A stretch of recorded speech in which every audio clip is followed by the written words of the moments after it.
जानते हैं, मेरे पिताजी एक बहुत नेक इंसान थे। दिल बहुत साफ था, ईमानदार थे और बहुत हिम्मत वाले थे। जैसे जैसे मैं बड़ी हुई, कभी कभी उनके चुनाव के प्रचार के लिए यहाँ आ जाती थी। पहली बार जब मैं 20-25 दिनों के लिए यहाँ आई तो अपनी माता जी के साथ उनके प्रचार में आई और यहाँ तारपुर का जो गेस्ट हाउस था वहां पे हम लोग रहते थे। उस समय कुछ सारा साधन नहीं थे, प्रचार भी अलग तरह से होता था। गांव गांव जाते थे, मैं माता जी के पीछे पीछे जाती थी। पिताजी चुनाव जीते, प्रधानमंत्री उस समय थे। अमेठी के लिए जितने काम कर पाए उन्होंने किए। यहाँ पे बड़े बड़े उद्योग खोले, सड़कें बनाई। उस समय इंडिया मार्क 1 होता था, हर जगह इंडिया मार्क 1 लगवाया। जहाँ रास्ता नहीं था रास्ता बनवाया, जहाँ सड़क थी खड़िंजा लगवाया, खड़िंजे पे पक्का किया। बार बार आते थे, अपनी जीप में बैठ के गांव गांव जाते थे।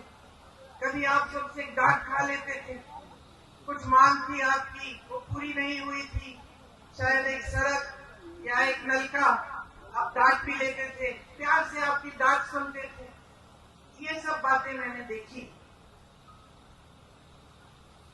कुछ समय बाद जब वो चुनाव, देश का जो चुनाव है वो हारे, यहां से तो जीते ही थे, तो उनके ऊपर काफी उनकी सुरक्षा की काफी ये संदेह था कि कोई कुछ करेगा उनको। उनकी माता जी की हत्या हो चुकी थी, हम सब ने बचपन में वो देखा था, वो क्षण देखा था। अब मैं 17-18 साल की थी, पिताजी के लिए प्रचार किया था। पिताजी जो बड़ा चुनाव है वो हार गए, लेकिन अमेठी से फिर भी जीते थे। सुरक्षा की बड़े सवाल थे। हफ्ते में 5 दिन व्रत रखती थी कि पिताजी सही सलामत घर आ जाए। एक बार तो मौन व्रत भी रखने लग गई। पिताजी ने कहा, तुमने ना ये दिन क्यों, इतवार के दिन? मैंने कहा, ये दिन क्यों चुना तुमने मौन होने के लिए? इसी दिन कुछ घंटे मिलते हैं तुमसे बात करने के, बाकी समय में काम करता रहता हूँ। पिताजी ने हारने के बाद मेरे ख्याल से 2 या 3 गुना काम किया होगा जितना उन्होंने जीतने के समय किया। जनता के बीच जाते थे, सद्भावना यात्रा की, रात के 4:30 बजे तक, 3 बजे तक काम करते थे।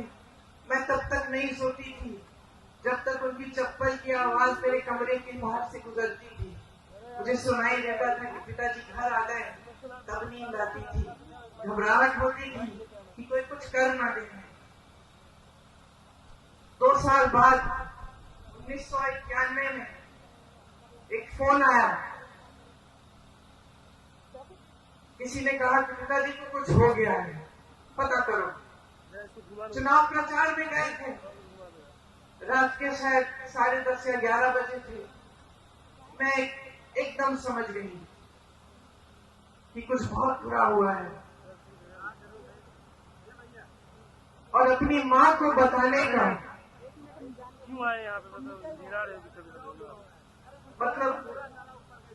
मुझे अपनी माँ को बताना पड़ा कि जिस शख्स के लिए वो अपना देश छोड़कर हमारे देश आई थी, जिसके प्रेम के लिए उन्होंने कई त्याग किए थे, हमारी संस्कृति सीखी, नए तरीके सीखे,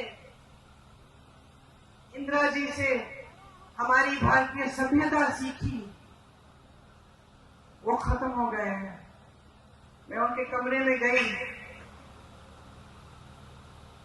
और जब मैंने उनको बताया तो उनकी आंखों में जो मैंने देखा, जैसा एक अंधेरा सा छा गया। और मैं आपको ये बात बता सकती हूँ कि उस दिन के बाद मैंने अपनी माँ की हंसी कभी उस तरह नहीं सुनी जैसे जब हंसती थी जब पिताजी होते